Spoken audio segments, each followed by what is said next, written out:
Gente boa do canal, estamos aqui para mais um episódio do Resenha com Cabral. E hoje nós vamos abordar um assunto muito relevante, muito especial e que, de modo geral, as igrejas têm muito a aprender e a melhorar nessa área. Eu estou me referindo à necessidade de trabalhar a inclusão dentro da igreja. E aqui eu falo da inclusão de pessoas com deficiência. Não é aquela outra inclusão, é com pessoas com deficiência. E em nossa igreja, por exemplo, nós temos cerca de 20 famílias que possuem pessoas com algum tipo de deficiência. E isso tem demandado uma série de reflexões, adequações e iniciativas. Por isso, hoje, eu convidei para estar aqui no nosso podcast duas especialistas no assunto, que têm se dedicado a trabalhar com a inclusão na escola e também dentro da igreja. Então, eu quero que vocês recebam com carinho hoje aqui no nosso podcast a Jane e a Daila. Bem-vindas, suas lindas, suas queridas. Obrigada, pastor. É um privilégio, alegria estar aqui contigo e ter essa resenha, né? Muito especial. É verdade, pastor. Muito obrigada pelo convite, né? Isso, na verdade, é fruto de um sonho que a gente tinha bastante tempo de falar sobre esse assunto que geralmente as igrejas não abordam, né? Então, assim, é uma alegria mesmo estar aqui. Com certeza. Olha só, eu queria que vocês se apresentassem para o nosso público, né?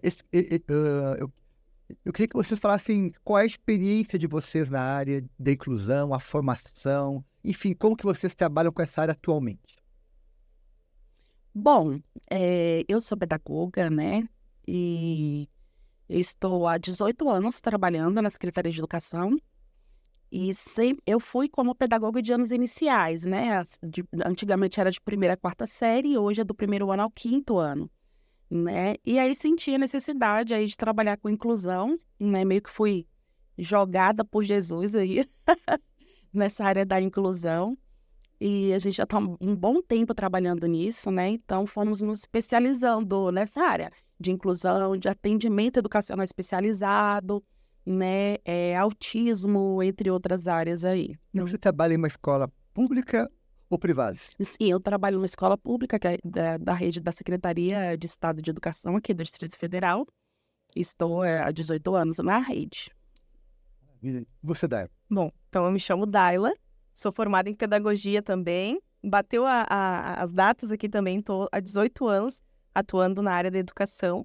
Comecei, né, lá com estágios e tudo mais, e depois fui encaminhando, né, e me formei já faz alguns anos, e tenho pós-graduação em orientação e supervisão, que foi, né, a minha última experiência agora, esses últimos 5 anos, né, eu trabalhei nessa área, então pega muito essa questão da inclusão também, porque a gente faz muito atendimento com os pais, com as famílias na escola, também adapta currículo, auxilia os professores, né, então é a área que eu atuei, né, estava atuando aí nesses últimos anos.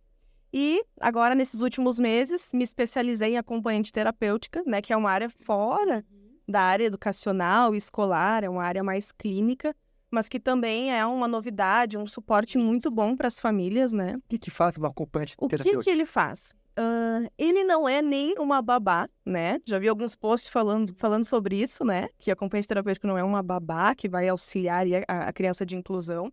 E também não é da área pedagógica, né? Se tem uma dificuldade de aprendizagem, não é o acompanhante terapêutico que vai ajudar nesse processo. Mas o acompanhante terapêutico, ele media a questão da socialização da criança, auxilia, né, ela em algum manejo, se ela tem alguma dificuldade.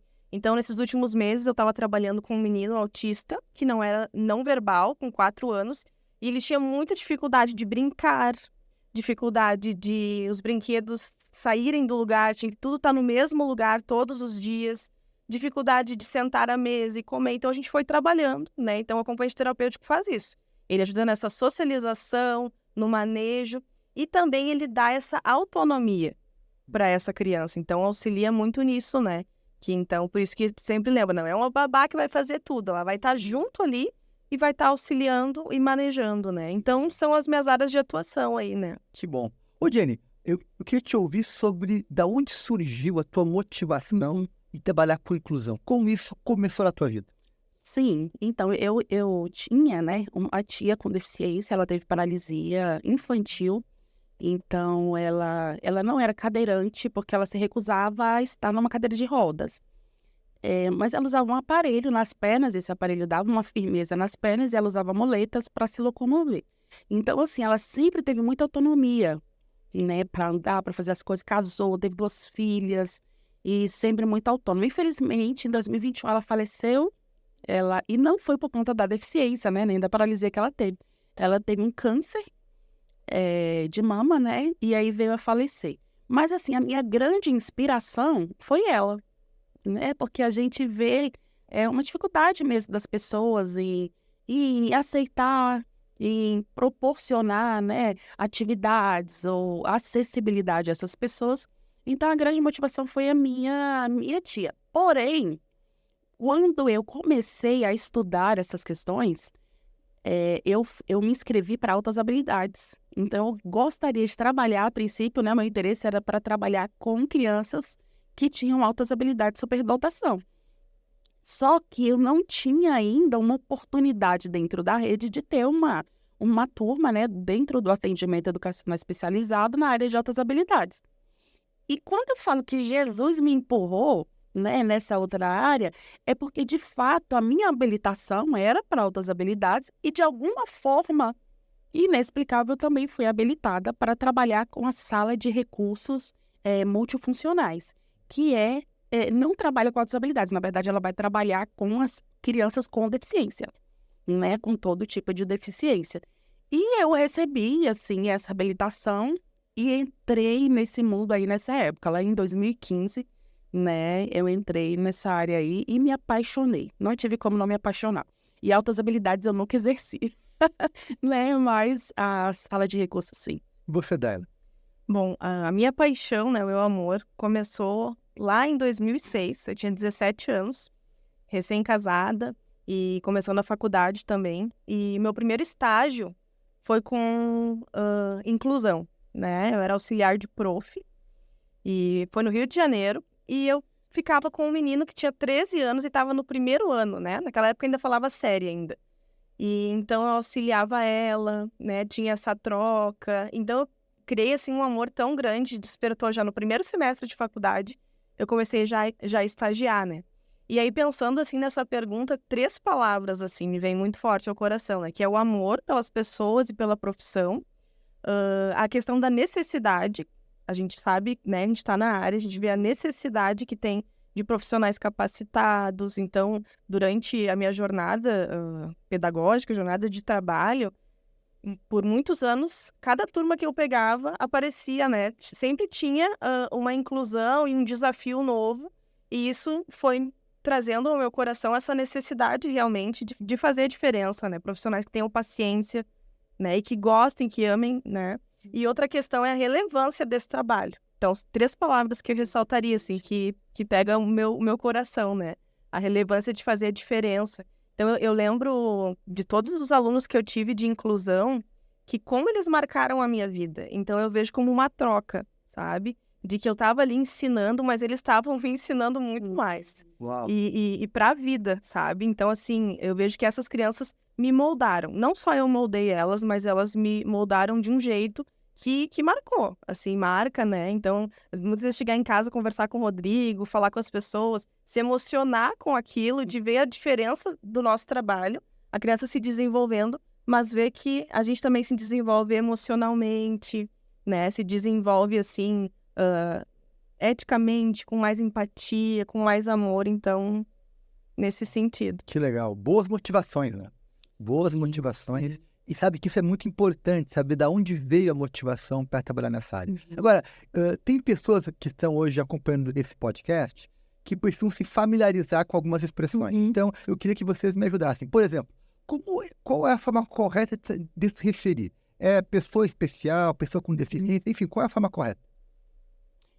Primeiro, eu sempre falo, né, que a melhor forma de você chamar alguém é pelo nome, né? Então, assim, antes de qualquer deficiência ou qualquer limitação, é uma pessoa que tem um nome. Então, é o Pedro, é o João, é a Maria, é a Joana, né? Então, é secundária a condição da pessoa. Porém, em alguns momentos a gente precisa limitar esse grupo, né? Ou delimitar esse grupo. Então, assim, o correto hoje é pessoa com deficiência. A gente já usou aí várias expressões, como portador de deficiência, né? Especiais, né? Assim, partindo de um princípio, todas as pessoas são especiais. Então, chega a ser um capacitismo mesmo, essa questão de você chamar as pessoas com deficiência de especiais, né? Ou anjo. Quantas vezes a gente já ouviu pessoas chamando autistas de anjo, o anjo azul, né? Então, como se fosse assim, algo sobrenatural. E, na verdade, são pessoas, né? Antes mesmo de ter a deficiência, ou de ser um autista, de ser uma pessoa com síndrome de Down, ela é uma pessoa com um nome, né? E que tem uma série de outras coisas como pessoa e que não importa tanto a limitação dela. Então, o correto, quando se refere a esse grupo, são pessoas com deficiência. Isso não é ofensivo, não é desrespeitoso. Não. É o correto do ponto de vista da saúde. Sim. Pessoa com deficiência, pessoa com autismo, né? Pessoa com síndrome de Down. Aí vai ter a questão, né, de deficiência física, intelectual, né? Então, vão ter as classificações, né? E é usado muito a questão do PCD também, né? Exatamente. Sigla, né? Porque o PCD, na verdade, antes era portador de deficiência. Hoje não, é pessoa com deficiência, né? É como se fosse ninguém porta uma deficiência, né? A pessoa tem uma deficiência ali que a acompanha, né? Mas ela não é a própria deficiência. E esses dias a gente estava conversando, né, sobre isso, que além de, às vezes, tu não vai saber exatamente como falar, porque não é tanto teu meio, né? Mas só de tu cuidar o pejorativo, né? Palavras que, o ceguinho, né? Essas coisas, né? Esse tipo de palavra. Então, assim, tu tendo essa sensibilidade de cuidar, eu não sou entendida dessa área, eu não sei, eu não tô atualizada, né? Claro que é importante todo mundo buscar se atualizar nesse meio. Mas se eu não sei, eu vou, no máximo, no mínimo, né, tentar não usar pejorativos, assim, que vai... E tem algumas expressões que são, né, do universo, né, da inclusão, que eu gostaria que vocês explicassem, assim, de forma bem simples, para que quem não está atualizado se atualize. Por exemplo, famílias atípicas. O que isso quer dizer? A gente estava debatendo sobre isso, conversa agora sobre isso, atípicas, né? Neurotípicas, exatamente. Estamos conversando. Porque, assim, hoje, o que a gente vê por aí? Que famílias atípicas, né, e neuroatípicas são em sinônimo. Então, quer dizer, aquela família que está fugindo, digamos assim, do padrão do que é normatizado. Só que, quando a gente fala família atípica, a gente também é bem abrangente no sentido de que uma família atípica pode ser a estrutura familiar, por exemplo, né? E quando a gente fala de família neuroatípica, nós estamos falando já de algumas comorbidades, né? Da própria deficiência, seja ela intelectual, né? Seja o autismo, que não é uma deficiência, mas para fins de direitos, a pessoa com autismo, ela tem todos os direitos de uma pessoa com deficiência. Então, é isso, né?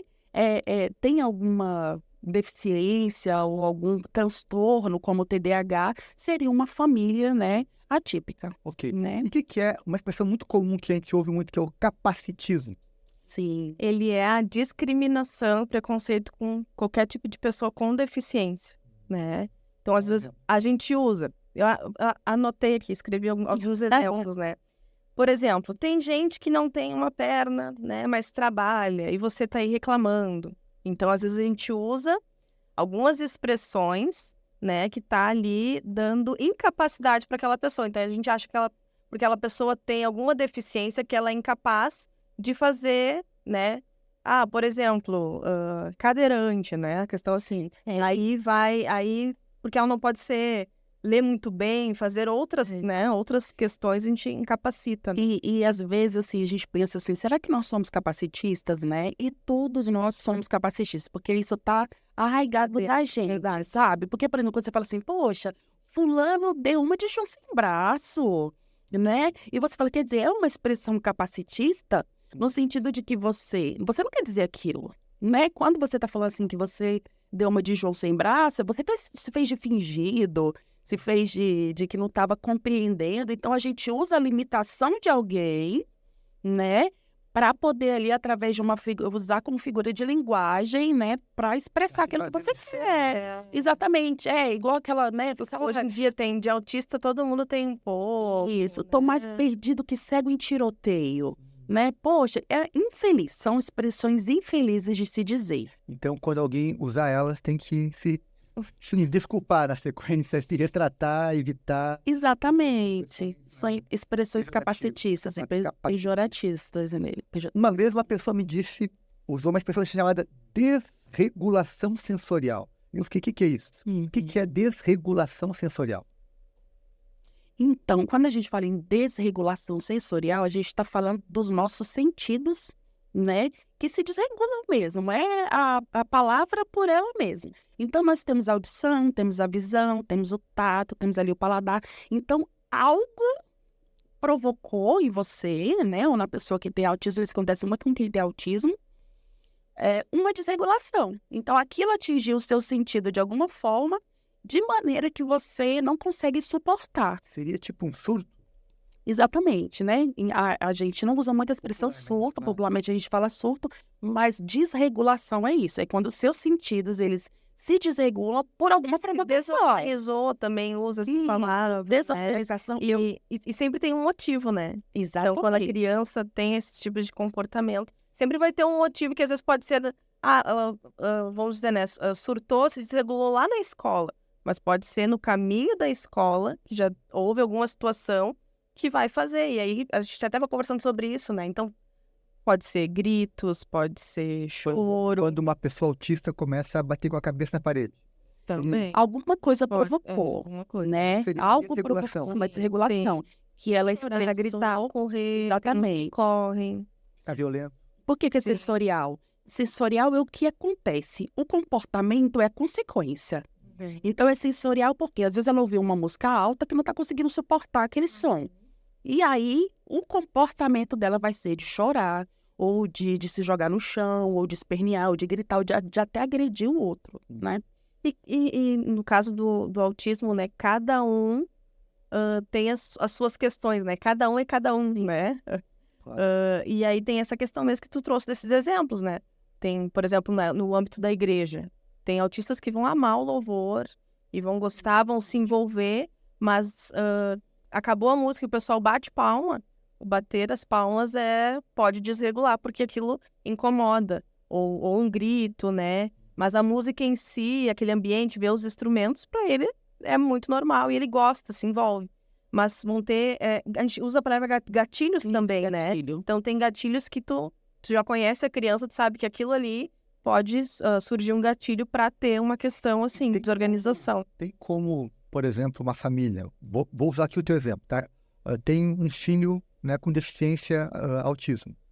E aí as palmas, por exemplo, como tu falou, pode desregular. Tem alguma coisa que tu possa fazer com essa criança para que isso pare de acontecer ou é inevitável isso para sempre? É isso que eu estava falando, né? Cada criança é cada criança. Mas eu acredito muito nessa questão, assim, de tu instigar, que nem esse trabalho que eu estava fazendo, né? De acompanhante terapêutico. Tu vai todo dia, um dia de cada vez, ali, auxiliando, ajudando, até que a criança consegue superar aquele medo. Então, no caso desse ambiente da igreja, se o problema é as palmas, tu vai começar com ela lá no banco atrás. Se tu precisar sair, tu sai um pouquinho e volta e mostra, olha só, mas eles só estão batendo palma, é assim. Viu que depois não acontece mais, depois vem outra música. Então, tu vai, aos poucos, né, no ambiente de igreja, daqui a pouco trazendo, daqui a pouco, daqui meio ano, tu tá no meio da igreja. Daqui a pouco a criança tá lá no palco, sabe? Então é possível. É possível. Eu acredito muito nisso, nessa questão de tu auxiliar a criança para ela se desenvolver e fazer parte do que tá acontecendo, né? É assim, porque essa desregulação sensorial, existe uma técnica, né? Para que ela se habitue, para que ela se regule, na verdade. Né? E tem como regular. Então, a Mayra Gaiato fala sobre isso, que é uma neuropsicóloga e eu gosto muito de acompanhá-la.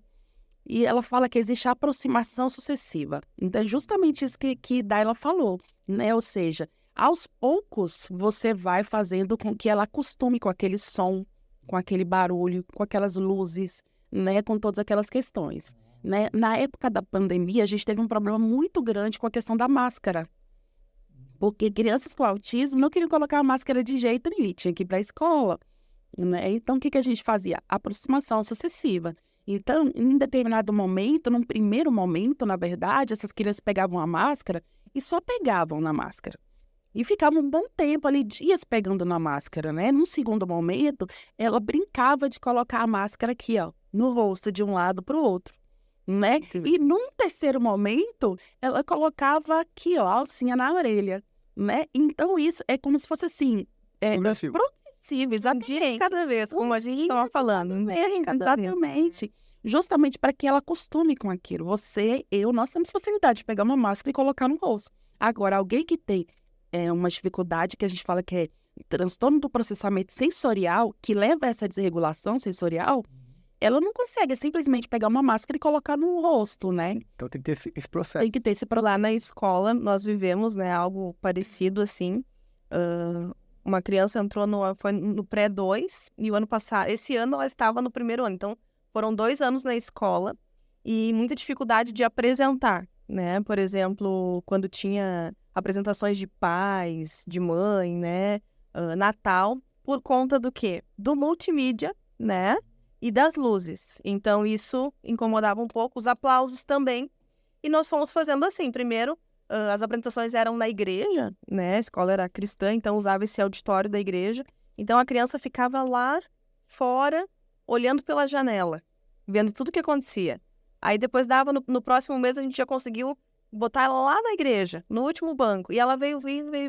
Então, depois de 2 anos na escola, agora no Dia dos Pais, né? Uns meses antes de eu me despedir da escola lá, eu vi a apresentação dele de Dia dos Pais. Uau. Então, foi uma emoção incrível. As famílias da escola choraram, né? As professoras, porque a gente ficou 2 anos, né? Progressivamente tentando e entendendo os limites. O dia que ele dizia assim, não, eu tô com medo, não quero. Ah, então tá, né? Então, tu respeitar também esse limite, mas tu instigar é muito importante, porque a gente via depois ele feliz, faceiro, como o Gaúcho fala, né? Faceiro lá na frente, vendo que superou algo, assim. Então, foi emocionante demais. E esse relato, né? Eu fiquei aqui pensando, vale a pena ter paciência com esse processo para ter depois essa recompensa. Imagina se isso não tivesse acontecido, essa criança nunca na vida talvez fosse participar de uma apresentação.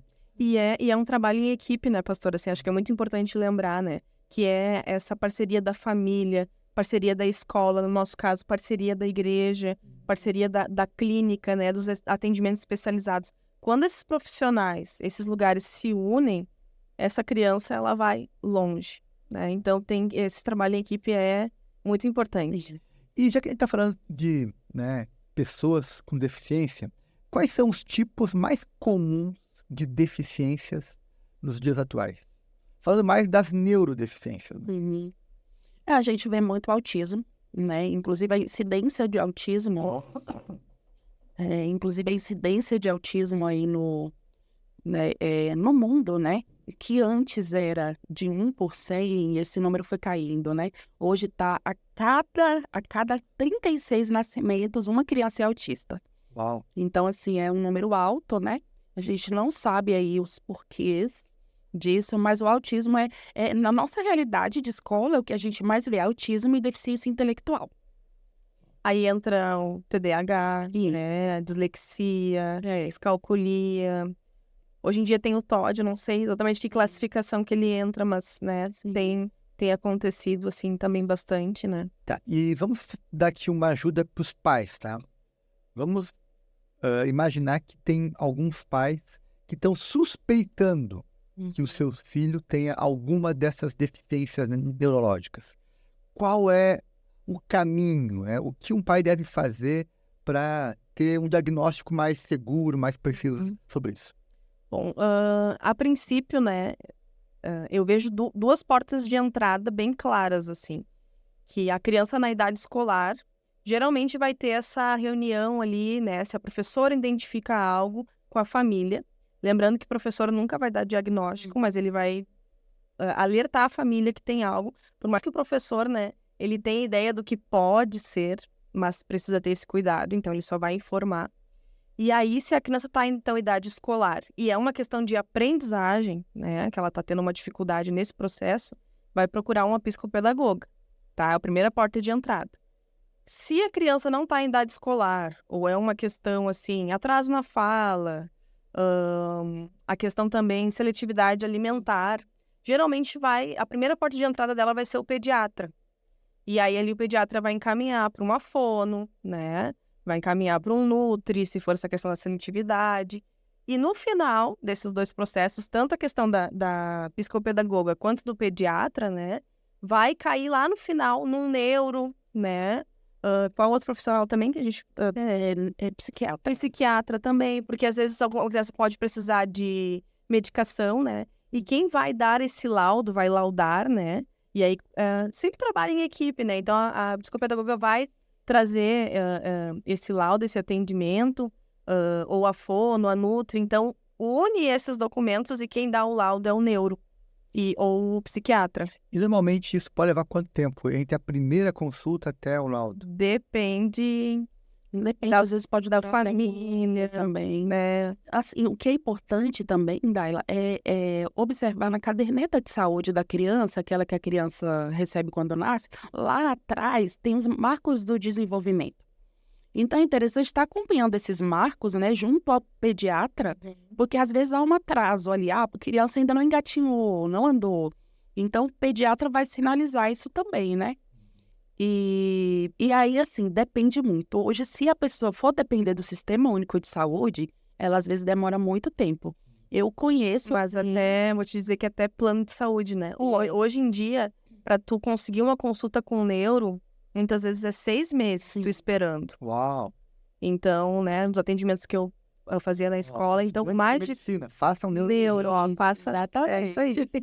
Então, mais difícil, ainda mais especializados para poder identificar realmente um autismo e tudo mais, né, dar medicação. Então, tem poucas pessoas especializadas e quando tem, até mesmo o plano de saúde demora muito. Sim. E outra coisa, às vezes, o que o médico faz? Ou o pediatra ou o neuropediatra, né? Ele já encaminha para uma avaliação neuropsicológica. Então, a avaliação neuropsicológica é uma avaliação bem completa, né? Que vai ali ver o QI, vai ver a memória de trabalho, as funções executivas, um monte de coisa que ele vai analisar.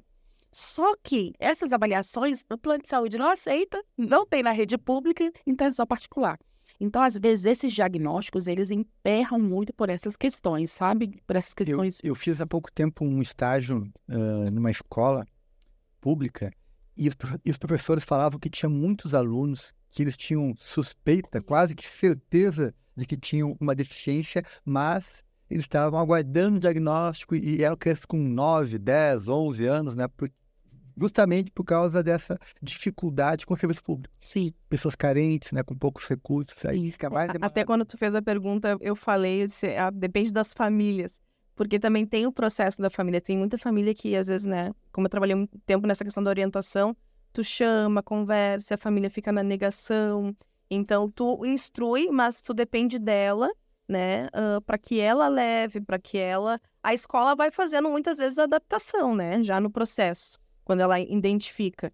Mas tem isso também, tem essa questão, às vezes, da família ficar um pouco paralisada porque não quer descobrir, não quer investigar, né? Então tem Já isso que também. tu falou, Daila, sobre negação, eu queria que você agora desse uma palavra, assim, vamos imaginar, tá? Que nós temos aqui alguns pais nos escutando que receberam há pouco tempo um diagnóstico. Seu filho tem tal deficiência. E aí entra aquela frustração, né? Aquela dor, aquele medo, aquela variedade de sentimentos. O que vocês diriam para um pai que está nos ouvindo nessa situação? E aí, Daela? É difícil essa pergunta, toca fundo nessa pergunta. Mas eu acho que mais do que dizer, né? Fiquei pensando sobre essa pergunta. Mais do que ter algo para falar, é tu acolher, tu ser ouvinte, tu abraçar. Hoje em dia se usa muito a questão da rede de apoio, né, que se fala. Então, tu ser uma rede de apoio para aquela pessoa, para aquela família, já é de grande valor. Porque muitas vezes tu vai tá ali, né, e às vezes é importante tu trazer palavras de acolhimento e tudo mais, mas eu acho que agir e ser essa rede de apoio faz um diferencial enorme, assim, para a família, né? Então, a gente até conversou sobre isso. Tem casais que, muitas vezes, depois que tem o seu filho, né, com alguma deficiência, tem dificuldade de sair para jantar, de ir num retiro de casais, ou de ir numa reunião, né? Então, para ter uma família que fica, que acolha, que entenda, né, aquela criança. Então, isso tem essa dificuldade. Então, acho que mais do que falar, se tu puder, né, o conselho que eu dou, se tu puder ser uma rede de apoio para essas famílias, né, acolhendo, ouvindo, abraçando, vai fazer muita diferença. E outra coisa que eu também pensei sobre isso, né, que é importante a gente lembrar, que a gente até falou aqui já, um dia de cada vez. Nos atendimentos que eu fazia na escola, eu ouvia muito, assim, quando era essa notícia, esse primeiro baque da família recebendo um diagnóstico, a família, ela pensa lá na frente. Sim, filho já... Então, ela pensa assim, meu Deus, será que vai casar? Será que vai poder fazer uma faculdade? E não pensa no hoje. E aí, aquela família fica paralisada porque ela está pensando no futuro que é longe, né? Então, o meu conselho também é um dia de cada vez. Vendo aquela criança se desenvolver, porque senão, às vezes, a família, ela paralisa. Paralisa porque ela deixa a ansiedade, as preocupações tomarem conta. E sim, é possível, que nem esses relatos que a gente trouxe, de ver a criança se desenvolvendo. Então, um dia de cada vez vai fazer, repetir muitas vezes aquelas atividades. Daqui a pouco teu filho tá, né, a questão, famílias que se preocupam com desfraude tardio, com a fala tardia. E com os tratamentos, com essa rede de apoio, a criança vai se desenvolvendo. Então, é importante isso, um dia de cada vez e a gente ter uma rede de apoio. Sim. Ok, ó, guarda essas dicas aí. Um dia de cada vez, busca uma rede de apoio, tem esperança, né? Exato. Não é o fim. Não é isso. Não é o diagnóstico não é o destino. Exatamente. Muito bom. Toda pessoa é muito maior que o diagnóstico. Isso. O diagnóstico não define ninguém. Isso. Não define. Ele é uma foto, né? Mas ele não define ninguém. Sim. Agora, eu queria então mudar de assunto e falar um pouquinho sobre inclusão na igreja. Até aqui nós falamos de inclusão como, né, algo geral, né, enfim. Mas eu queria saber, já que vocês duas são duas mulheres que também são mães, atuam dentro da igreja, mulheres que trabalham com crianças na igreja, quais são as barreiras que hoje existem dentro da igreja quando chega uma pessoa com deficiência? Pois é, eu não vou falar de Sião, né? Eu vou falar da igreja. Eu cheguei faz um mês, então tudo que eu falar também não é, né? Então, A gente fala aqui em tese, coisas, né, no geral. Para ninguém. Com certeza. Sim, com certeza. Primeiro, acessibilidade, né? É uma barreira, assim, grande que a gente vê nas igrejas, né? Existe a Convenção de Acessibilidade, que é um documento que as organizações, as igrejas, as empresas, as escolas, né? Elas precisam saber, né? A largura da porta, a quantidade de rampas, a quantidade de vagas no estacionamento. Então, existe algo padronizado, né? E, às vezes, a gente, como igreja, não tem esse conhecimento, né? Por exemplo, hoje a gente tem aqui no nosso estacionamento vagas para pessoas com deficiência em geral. Mas hoje já existe a necessidade de termos vagas para pessoas com autismo, né? Então, os banheiros, a questão da mobília mesmo, né, adaptada, os bancos, que às vezes não tem ali um espaço para pessoa que usa cadeira de rodas ou que usa um andador. Então, acho que a primeira barreira é de acessibilidade, né? A segunda... Físico, né? Eu concordo. Questão da rampa, estacionamento, banheiro, né? Isso. Chegar no culto e a questão, né, das libras, Sim. né, da questão do surdo. Então, também são coisas que são barreiras que a pessoa com deficiência pode, né? Não é que vai, mas pode encontrar, assim. A segunda, que eu acredito, é a falta de conhecimento das pessoas a respeito... Não saber manejar. Das deficiências, de como fazer esse manejo. Exatamente. Isso aí é algo bem importante, né? Algo bem importante, porque muitas vezes a gente vê uma criança em desregulação na igreja E a gente tem aquela visão de que a igreja tem que ser todo mundo muito bonitinho, sentadinho, comportadinho, ouvindo, né? E tudo. E não é com todo mundo que isso acontece.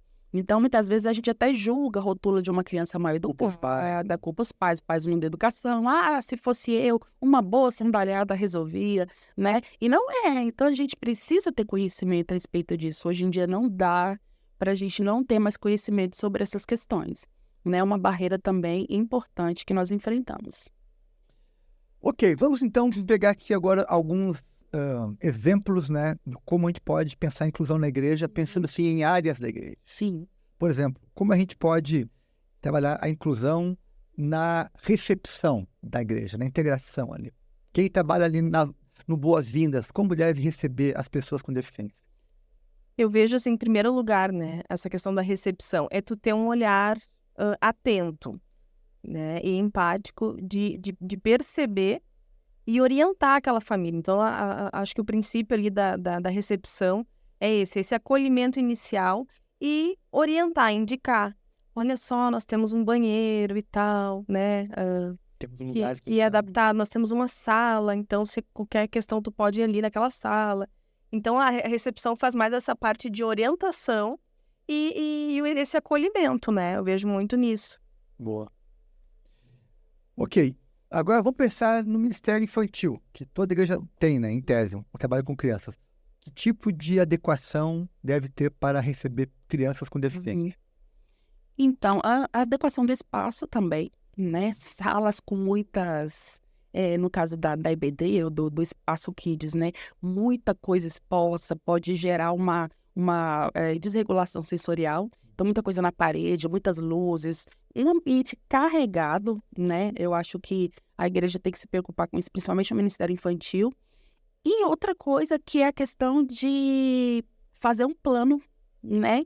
De desenvolvimento individual de cada criança. Isso no caso de crianças, né? Que na escola a gente faz. Né? Que na escola a gente faz. Que é, por exemplo, fulano, o João, ele tem uma dificuldade grande de compreender as histórias. Então, nós vamos adaptar as histórias para que ele consiga compreender melhor. Isso tem que estar por escrito em algum lugar. Porque qualquer professor que pegar ali, qualquer voluntário do Kids que pegar aquele estudante que ficar com ele auxiliando, ele vai entender de que aquela criança precisa daquilo, né? Eu acho que no Kids também, né, essa questão de uma prof auxiliar é muito importante, né? A gente sabe que muitas vezes as igrejas lutam aí com chamando os voluntários, né? Então seria uma questão a mais tu ter duas profs, né, duas professoras por sala, mas seria muito importante, né, para essa adaptação. Eu vou te cortar porque eu acho tão bonitinho você falando prof. Porque aqui a gente não fala prof. Lá a gente fala prof. A gente fala professor e tudo. Acho bonitinho demais. Tá te cortando, mas pode continuar. Mas eu acho que é uma dica, né, e uma ideia bem importante, assim, né, que os voluntários que tenham, porque tu precisa ir no banheiro, tu vai ter essa prof que vai dar esse auxílio. Que já tem, né? Que já tem. E um monitor. Isso. Um apoio. Eu acho assim, essencial do trabalho, né? E as salas, então, mais clean. Mais clean. Menos... menos é mais. Estímulos, exatamente. Menos é mais. Menos estímulos. E essa pergunta, pastor, é muito boa, porque às vezes, né, quando a gente pensa em inclusão na igreja, o primeiro ministério que a gente vai pensar é o Kids, é um ministério infantil. E a gente esquece, né, da recepção, até mesmo o ministério de casais, vamos dizer, um ministério de eventos, né? Por exemplo, tu vai fazer um jantar de casais fora da igreja. A pessoa que está contratando ali um restaurante, ela precisa ter aquele olhar e ver, será que aqui tem tudo adaptado, né? Tem como acolher as pessoas. Vai ter como acolher, vai ter acessibilidade. Então, todos os ministérios precisam ter esse olhar. E agora tem o Ministério do Culto, né? Como que o culto deve ser pensado, preparado, levando em conta isso. Aí entra música, iluminação, pregação. Quais são as... Tudo isso. Olha, a pregação, né? Vamos falar da pregação. Começa a pregação aqui, ó. Precisa aprender com você. Vamos falar. Imagina. Não, na verdade, eu acho que nós somos privilegiadas, né? Porque o que acontece? O menos sempre é mais. Então, uma linguagem muito rebuscada, seja para uma criança ou um adolescente que tem alguma deficiência ou para um adulto, ela vai dificultar a compreensão da pessoa, né? Então, por exemplo, eu penso assim, Jesus, quando ele ia ensinar um princípio, ali para a multidão, para os discípulos, ele utilizava uma parábola. A parábola era algo da vivência das pessoas. Era algo que elas entendiam e compreendiam. Elas não podiam entender o princípio, mas a parábola elas entendiam. Então, assim, algumas figuras de linguagem, algumas comparações. Por exemplo, vai cair fogo do céu aqui na hora da mensagem. Isso para um autista, às vezes, pode ser a morte. Ele é literal, né? Ele é Porque literal. é totalmente literal, né? Então, meu Deus, vai cair fogo do céu, vamos embora, né? Os bombeiros. Mas não é porque o pastor tá aqui, mas eu acho que a nossa igreja tá de parabéns. É exatamente isso, Eu não quero, né, só fazer a média de, mas... Né? A questão do multimídia ajuda muito. Tu colocar ali os versículos, porque pessoas com dificuldade às vezes, de procurar, daí já fica atento à Bíblia e esquece o que está acontecendo em volta. Então, colocar os versículos que estão sendo trabalhados, frases pontuais, muito importante Isso. para todos nós, né? Porque, assim, Muito uma bom. coisa que é legal é que, assim, você fala, você também dá o estímulo visual com o slide ali, com a imagem, com as frases, como você está falando, e ainda vem a música, A música, eu ia que falar. vai reforçar Música tudo aquilo que tema. você falou. Então, isso é maravilhoso. Muitos adultos sabem histórias bíblicas hoje Exatamente. por conta das músicas infantis, né? Exatamente. Então, eu creio que a nossa igreja está realmente de parabéns por esse processo, né? De ter uma linguagem, assim, culta, mas acessível, né? Trazendo exemplos, toda essa ajuda visual, né? Do multimídia e tudo mais. E aí vem a música para completar e para selar, né? Você falou uma palavra, uma expressão aí, que é essa expressão mesmo. É linguagem acessível, que é a linguagem fácil, a linguagem simples, que precisa ser utilizada nas nossas igrejas, né? Para que mais pessoas consigam compreender. Nós somos facilitadores ali, né? Do conhecimento e da Bíblia e da palavra. E assim, ó, já que a gente falou sobre pregação, deixa eu fazer aqui uma pergunta assim de alguém que realmente não sabe a resposta. Qual a capacidade de uma pessoa com deficiência, sei lá, alguém que tem Down, tem autismo e outras deficiências semelhantes, de entender o que foi ministrado? Será que ele entende uma pregação? Será que aquilo é compreensível ou não? A deficiência intelectual, que as pessoas que nascem com síndrome de Down, elas já nasceram com essa deficiência intelectual. E ela tem níveis, né? Então, ela pode ser leve, ela pode ser moderada, ela pode ser grave. E isso é importante na questão de conhecimento, né? Vai dificultar um pouco mais o conhecimento, né, compreender mesmo o que está sendo dito, mas é possível. E eu creio também que a palavra de Deus, ela é eficaz. Então, assim, Ela nunca volta vazia. nunca volta vazia. Volta. E ela penetra mesmo, né? E eu acredito que a palavra é viva, ela é poderosa para que as pessoas, seja ela com qualquer tipo de deficiência, consiga compreender, né? Sim. Eu acredito sim nisso. Ótimo, que bacana. E sobre a música na igreja? Por exemplo, vocês falaram que às vezes a música pode causar uma desregulação. Uhum. Como lidar com essa questão? Porque via de regra os cultos têm música, né? É algo musicalizado. O culto é algo musicalizado. Como lidar com isso pensando, né, com as pessoas com deficiência? Uma boa equalização, né? Que é interessante. A equalização principalmente da bateria, porque o bumbo, os pratos, que às vezes são estridentes, né? A questão do bumbo, que é aquele tum, tum, tum, pode incomodar sim. A vantagem de um aquário é essa, justamente porque você tem a possibilidade de reduzir, equalizar melhor, né? E eu acho que é a questão da aproximação sucessiva. E acostumando aos poucos aos poucos. A Daila colocou muito bem quando ela disse, começa no banco de trás, sabe? Ou fica na porta da igreja, aí daqui a pouco, ou no outro domingo, a gente vem um pouquinho mais pra frente, né? E a questão do bom senso também, né? Dos nossos irmãos ali, da mesa, dos músicos também, nesse volume, né? É isso aí, eu concordo contigo também. E lá em Porto Alegre eu lembro de uma família, o pastor vai se lembrar também, que antes de vir pro culto, a mãe já colocava uma música que lembrava ele do culto. Isso. E aí ele vinha já faceiro, feliz pro culto, sabendo que era o dia do culto, né? Era aquele momento que ia ter música, que ia ter os aplausos e tudo mais. Então ele já estava muitos anos inteirado, mas a mãe já trazia isso, né? Já mostrava a rotina e já usando a música. Mas na maioria dos casos, assim, né, pensando na questão do autismo, eles amam música, né? É uma parte boa. A maioria gosta, assim, mas essa questão mesmo, às vezes não é da música, é do barulho, né? É o Essa estridente, questão é o grave, né? é um grito muito forte, né? Uma coisa inesperada, as palmas, né? Então, às vezes é esse barulho, não a música em si, porque muitos gostam dos instrumentos e tal, né? O que a gente recomenda também é o uso de abafadores. Também. Então, assim, se o som ou a música causa exatamente, né? Provoca essa hipersensibilidade, então o ideal é o uso daqueles fones abafadores mesmo nos ouvidos. Eu me lembro que eu fui uma vez no estádio do Grêmio, né? O nosso time lá, o glorioso Grêmio. E tinha uns meninos que perto de mim, que eu suponho, né, que eles eram meninos com autismo, e eles estavam com fone de ouvido. Fone bem, Provavelmente era. bem grande, um estádio lotado, o pessoal gritando, sabe? O ambiente do estádio é muito mais intimidador que o ambiente da igreja, né?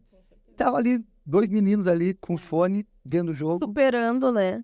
Exatamente, porque a ideia que a gente tem é de que, poxa, se você está num lugar que você não consegue, que te irrita muito, então você não deve ir. E a ideia é justamente o contrário. Eu tenho que utilizar de recursos, e isso tem se falado muito na tecnologia assistiva, né, de que você utiliza recursos para que você tenha autonomia e que você tenha acesso a todos os espaços. Exatamente. Boa. Certo. E uma pergunta, assim, que me ocorre aqui agora. Vamos supor que nós estamos no culto, lá no meio do culto, Sim. E uma criança tem uma desregulação sensorial e começa, sei lá, a bater com a cabeça no chão, na parede, ou a gritar. Como que a igreja, quem está perto, deve agir? As pessoas que estão perto, o pessoal que está no apoio do culto, enfim, qual é a orientação? O que eu penso, né? O que eu aconselharia, mas eu sei que cada um poderia agir de uma forma. Mas nesse momento da criança estar desorganizada, né, eu retiraria, né, a criança, ia ali, conversaria com a família, vamos para uma sala reservada, principalmente para não expor a criança, né? Eu penso mais no lado da família e da criança. Então, esse seria até para... Porque se é uma questão assim, se ela se desregulou por conta de um barulho, de algo, é importante tirar ela daquele espaço para ela voltar à calma, né? Voltar a se regular.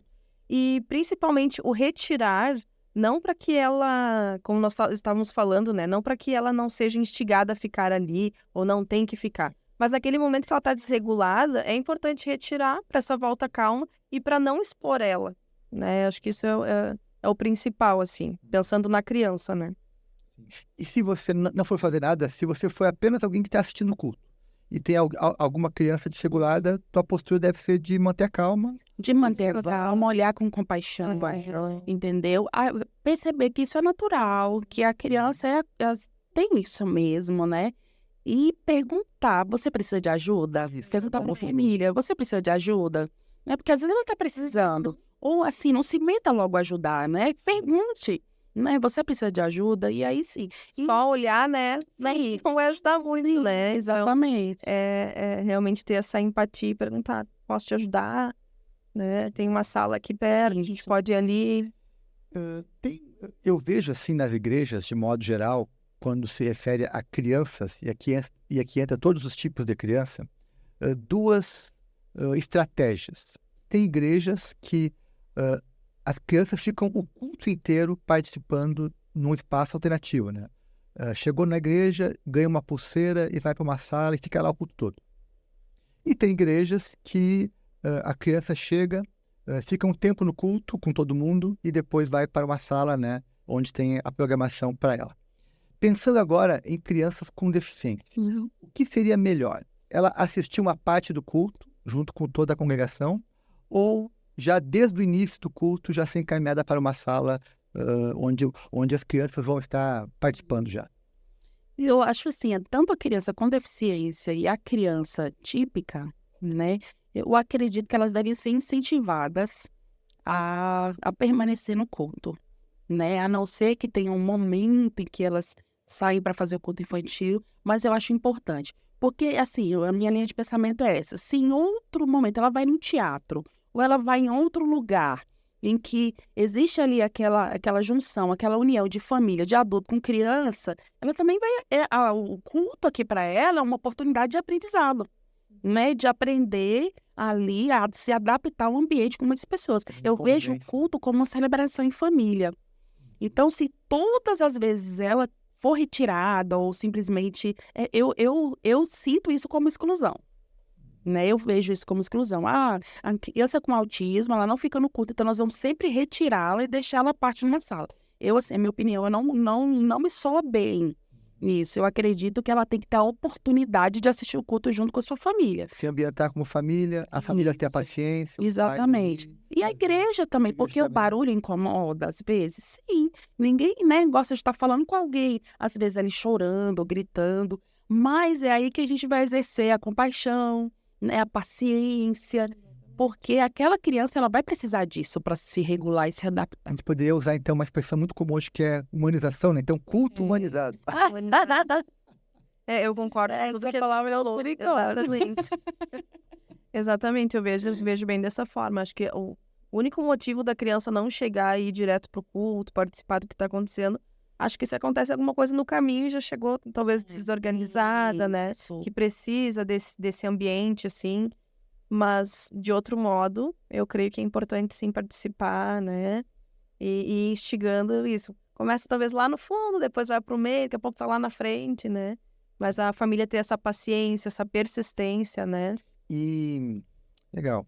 E eu acho que parte do trabalho de pessoas como vocês, que têm um pouco mais de formação, de experiência, é passar isso para as famílias, né? Porque eu já ouvi muita família, eu não vou na igreja porque o meu filho vai fazer eu passar vergonha, porque meu filho não se comporta, porque o meu filho tem isso, tem aquilo, né?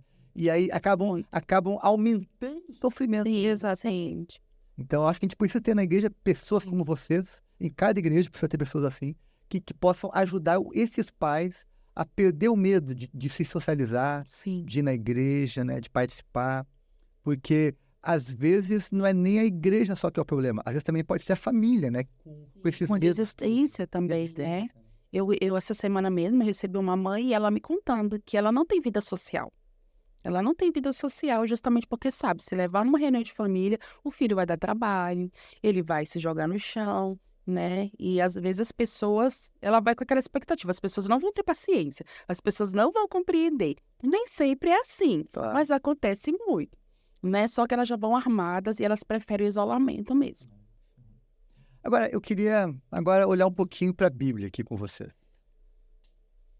Qual uma passagem bíblica tocante para vocês no que tange a inclusão?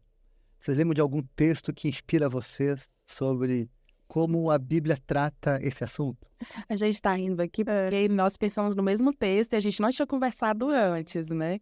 Mas então, a Daila vai resumir o que nós falamos. Nós lembramos da história do Mefibosete, né? Com Davi.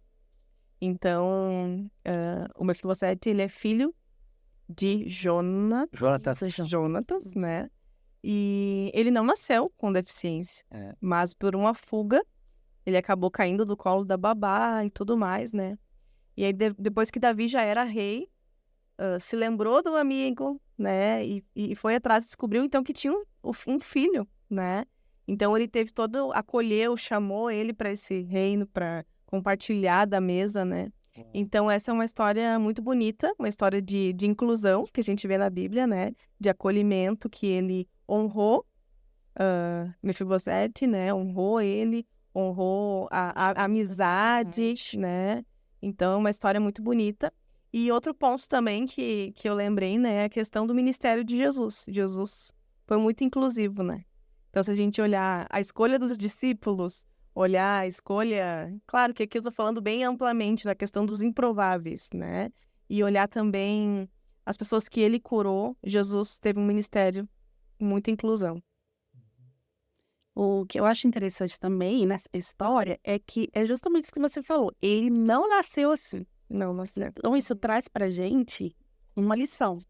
Que a acessibilidade, a luta pela acessibilidade, pelos direitos dessas pessoas, pode ser para mim também. pode ser para o nosso futuro, porque hoje nós estamos bem aqui, né? A gente tem os nossos membros, a gente anda, mas a vida é tão assim, né? Complicada que hoje eu tô aqui andando, amanhã eu posso sofrer um acidente, alguma coisa, ou a gente tem um filho, nasce um filho com autismo, ou alguma coisa. Então, essa busca pelos direitos, né, eu vejo muito nessa história, né, que ele não nasceu daquela forma, mas ele teve uma história de vida que levou ele até aquela deficiência e foi acolhido. E outra coisa que eu acho muito interessante é que esse texto, o versículo, ele fala assim, e ele sempre estava comendo à mesa do rei. E isso, para mim, eu sou apaixonada por essa parte, porque na mesa do rei sempre tem espaço para todos. É verdade. Na mesa do rei. Então, isso me toca muito, né? Não é só para mim, não é só para quem tem todos os membros, não é só para quem é uma pessoa típica, neurotípica, mas é para todos. A mesa do rei é para todos. Vou dar uma ideia aqui para os pastores que estão me ouvindo aqui, ó. Os pastores, pregadores. Façam uma série de pregações sobre textos bíblicos que falam sobre inclusão. Eu lembrei de vários aqui agora, né? Dos cegos, do Bartimeu, aqueles amigos que removem o telhado para levar Jesus, aquele o amigo, né? que estava deitado, o tanque de Bethesda, o tanque paralítico de Bethesda, né? De Siloé, né? O tanque de Siloé. Então, enfim, há vários textos bíblicos que nós podemos usar para falar sobre inclusão, né? E para criar uma cultura num lugar a gente precisa falar, né, pastor? Então, que nem a gente tem conversado da questão musical da igreja, dos ambientes, né? Tu quer implantar uma cultura, seja onde for, tu tem que levantar o assunto, tem que conversar. Então, essa questão de pregações, de trazer textos, e que daí um ponto da pregação vai abordar algo inclusivo, tu tá criando uma cultura dentro da igreja, né? Ótimo, bom demais. E agora, vamos pensar um pouquinho mais sobre esse assunto, assim, né? Olhando a Bíblia e a inclusão, né? Olhando essas questões. Uma perguntinha bem difícil. Pergunta para os teólogos aqui, os doutores da lei aqui, as doutoras da lei. Nós somos pedagogas. Exatamente, que fique claro. Qual o propósito de Deus criar alguém com deficiência? Porque assim, vamos partir da premissa... Podemos, podcast das pedagogas. Vamos inverter a pergunta. Exatamente. Vamos partir da premissa, né, bíblica, que é o seguinte: todas as pessoas são criadas por Deus. Sim. Exato. Deus não é um castigo nascer com deficiência, não é uma maldição. Uhum. Não é. Não é um castigo, como algumas pessoas já pensaram no passado ou até podem pensar hoje. Ok, então não é um castigo, não é uma maldição, e foi Deus que criou. Então fica a pergunta: por quê? Por que Deus escolheu na sua soberania que no mundo nós teríamos pessoas com diversas deficiências? Me ajudem a pensar sobre isso. Eu não tenho resposta para isso. Eu acho que não existe resposta para isso, né? Mas na EBD a gente está estudando sobre Jó. Né? Eu acho que seria Jó fez essa pergunta, né? Por que com ele? Né? Sendo que ele era justo, ele era bom. Então, a gente tem estudado isso. A única coisa que eu tenho certeza é justamente isso que o senhor falou. Deus é soberano. Se ele é soberano, ele tem propósito. E ele tem propósito que muitas vezes nós desconhecemos, né? Por outro lado, também, eu fico pensando em Jesus, quando ele teve a oportunidade de curar todas as pessoas com deficiência que ele encontrou. E não curou. E eu fico imaginando por que ele não curou. Foi o texto que eu lembrei, né? Em João 9:1, que conta a história de Jesus e o cego. E os discípulos perguntam, né? Por que ele é cego? Foi algum pecado que ele fez, né? Cometeu? Ou foi a mãe? Foi o pai? E aí Jesus responde: ele é cego não por causa dos seus pecados e nem por causa dos pecados dos seus pais. Ele é cego para que o poder de Deus, né, se mostre nele.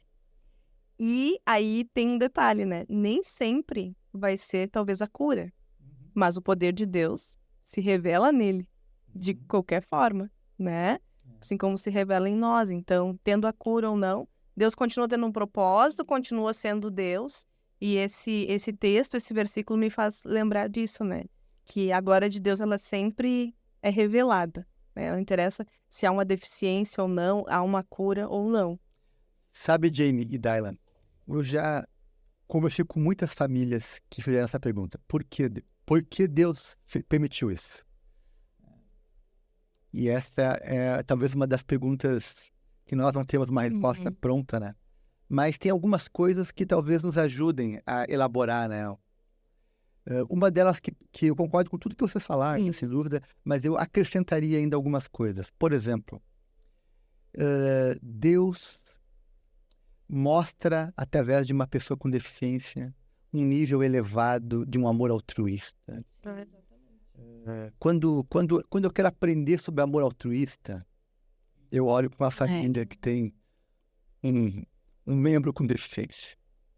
Porque, por exemplo, você pega, né, crianças que têm dificuldade de, por exemplo, que são não verbais, né? E aí você vê um pai e uma mãe num nível altíssimo, né, de doação e, por vezes, recebendo um feedback bem menor. Isso. Mas aí aqueles pais têm o quê? Um altruísmo, uma capacidade de amar incondicionalmente, né? Então eu acho que quando a Bíblia fala de amor incondicional, Deus disse, eu vou dar alguns exemplos do que é amor incondicional. Porque eu, por exemplo, muitas vezes eu condiciono meu amor à obediência dos meus filhos, né? Que são pessoas típicas, né? Se tu não fizer o que eu estou dizendo, eu vou te corrigir, né? Eu estou condicionando, né? Mas eu olho para um pai, para uma mãe. Amizade, né? Se fala muito, né? É via de duas mãos, né? Tem que ter essa agora me fugiu a palavra, mas Reciprocidade. isso aí.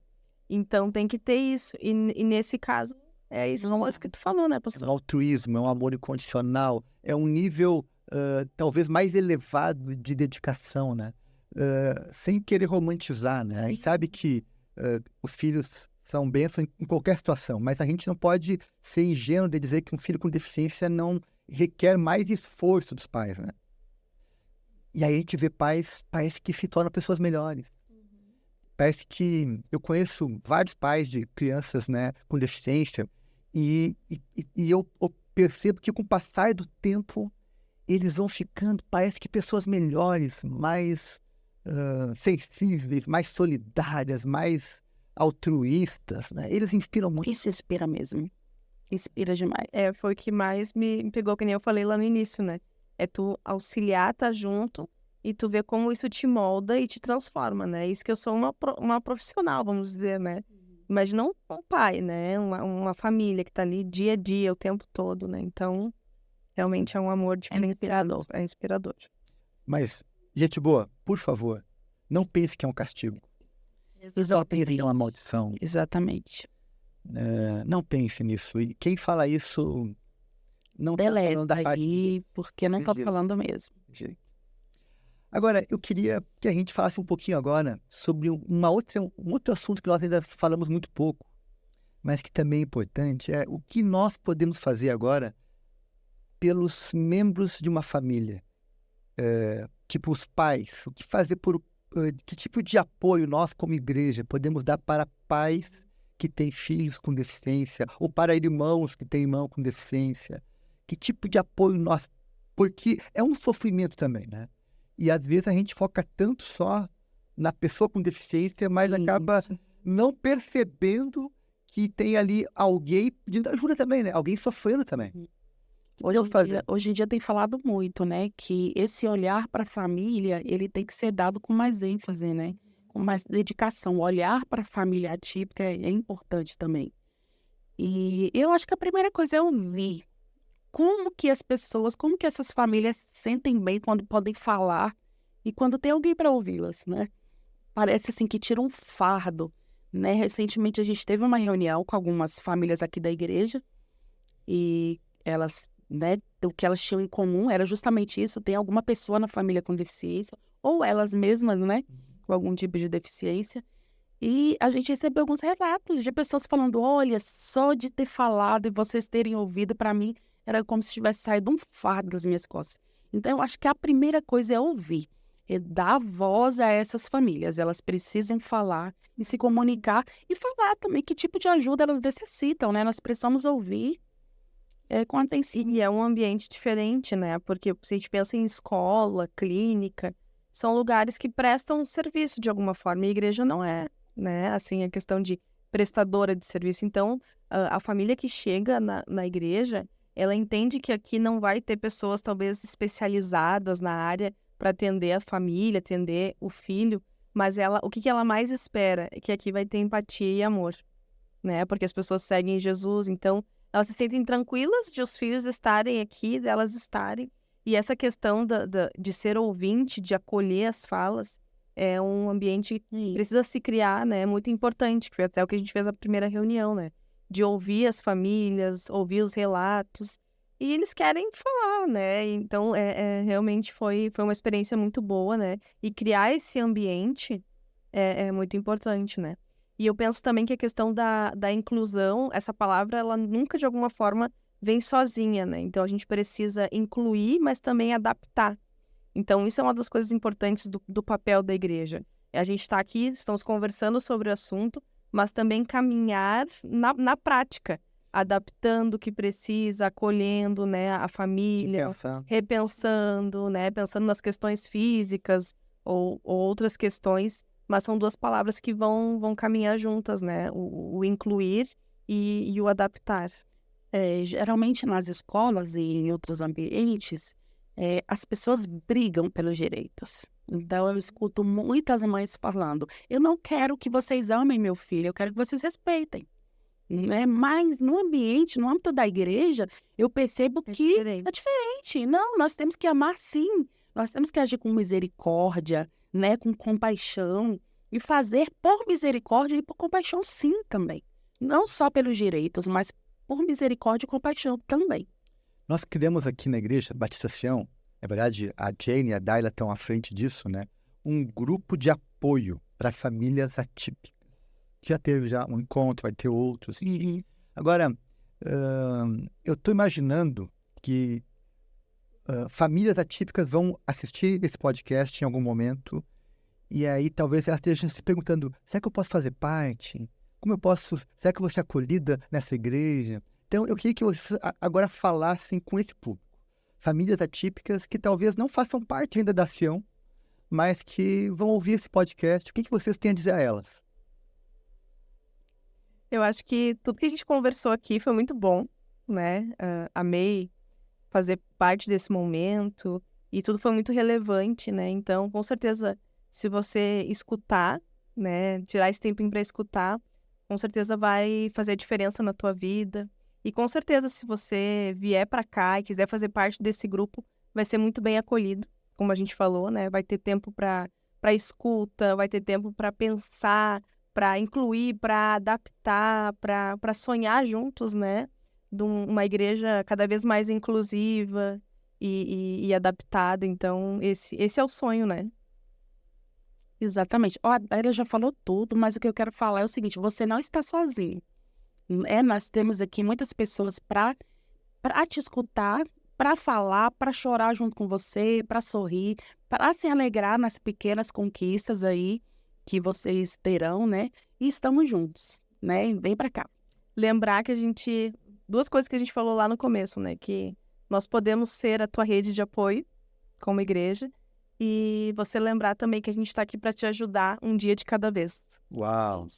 Então, se você está procurando uma rede de apoio, está procurando alguém para te escutar, para te ajudar, para receber os teus filhos, considera conhecer aqui a Sião, vem aqui, você tem um espaço aqui nesse grupo de apoio. Se você conhece alguma família neuroatípica ou com algum outro tipo de deficiência, compartilha esse podcast, passa adiante, né? Pede para ele escutar. Quem sabe daqui dessa resenha vai sair boas ideias, boas práticas, né? Que vai ajudar muitas pessoas. E a gente está com muito plano aí para ano que vem. 2024 promete aí. Meninas, eu gostei demais, aprendi muito com vocês. Vocês me deram uma aula. Foi muito bom. Imagina. Bom, obrigada mais uma vez pelo convite. Que resenha maravilhosa. Eu queria que vocês agora dessem aqui a sua despedida aí para o nosso público aí, né? E muito obrigado por estarem aqui hoje. Sim, muito obrigada aí por ter nos ouvido, né? E a gente também está aprendendo muita coisa ainda, como lidar com essas questões. Mas eu agradeço aí e estou aqui à disposição para o que vocês precisarem. Ô, Jenny, como que o povo te acha aí na rede social? Então, eu tenho um Instagram, Qual o teu Instagram? Jane Fala. Pinheiro, só procurar lá. É porque meu nome é tão simples, né? Então, Jane Se o Pinheiro. teu é, o meu também não fica longe, né? É verdade. Ó, dá até uma dupla muito, sertaneja aqui. Jane e Daila, Daila e Jane. Daila, e tu tem um perfil que tu gera conteúdo sobre isso, né? Qual é o perfil? Isso, Fala pra comecei nós. faz pouco tempo. Você não sabia. Comecei faz pouco tempo. O pastor, né, me impulsionou Legal. uma conversa ao redor da mesa, né, meu esposo e o pastor. Então eu criei lá, tô conversando devagarinho, né? Então ele é orientador educacional Daila, né? Então tu vai achar, porque Daila não é muito com Y, isso aí, tem que sempre falar, né? Com Y. Então, eu tô aos poucos lá colocando, né, algumas questões. O que é TDAH? O que é dislexia? Alguns posts motivacionais. Então, você pode me procurar lá também, né, fazendo... E é um lugar para realmente, assim, foi criado para poder auxiliar docentes, poder auxiliar famílias, né, impulsionar. Então, você pode me procurar lá também. Meninas, muito obrigado. Deus abençoe vocês e vamos avançar. Gente boa. Obrigada. Tchau, tchau. Obrigado por tudo. Tchau, obrigada. Gente.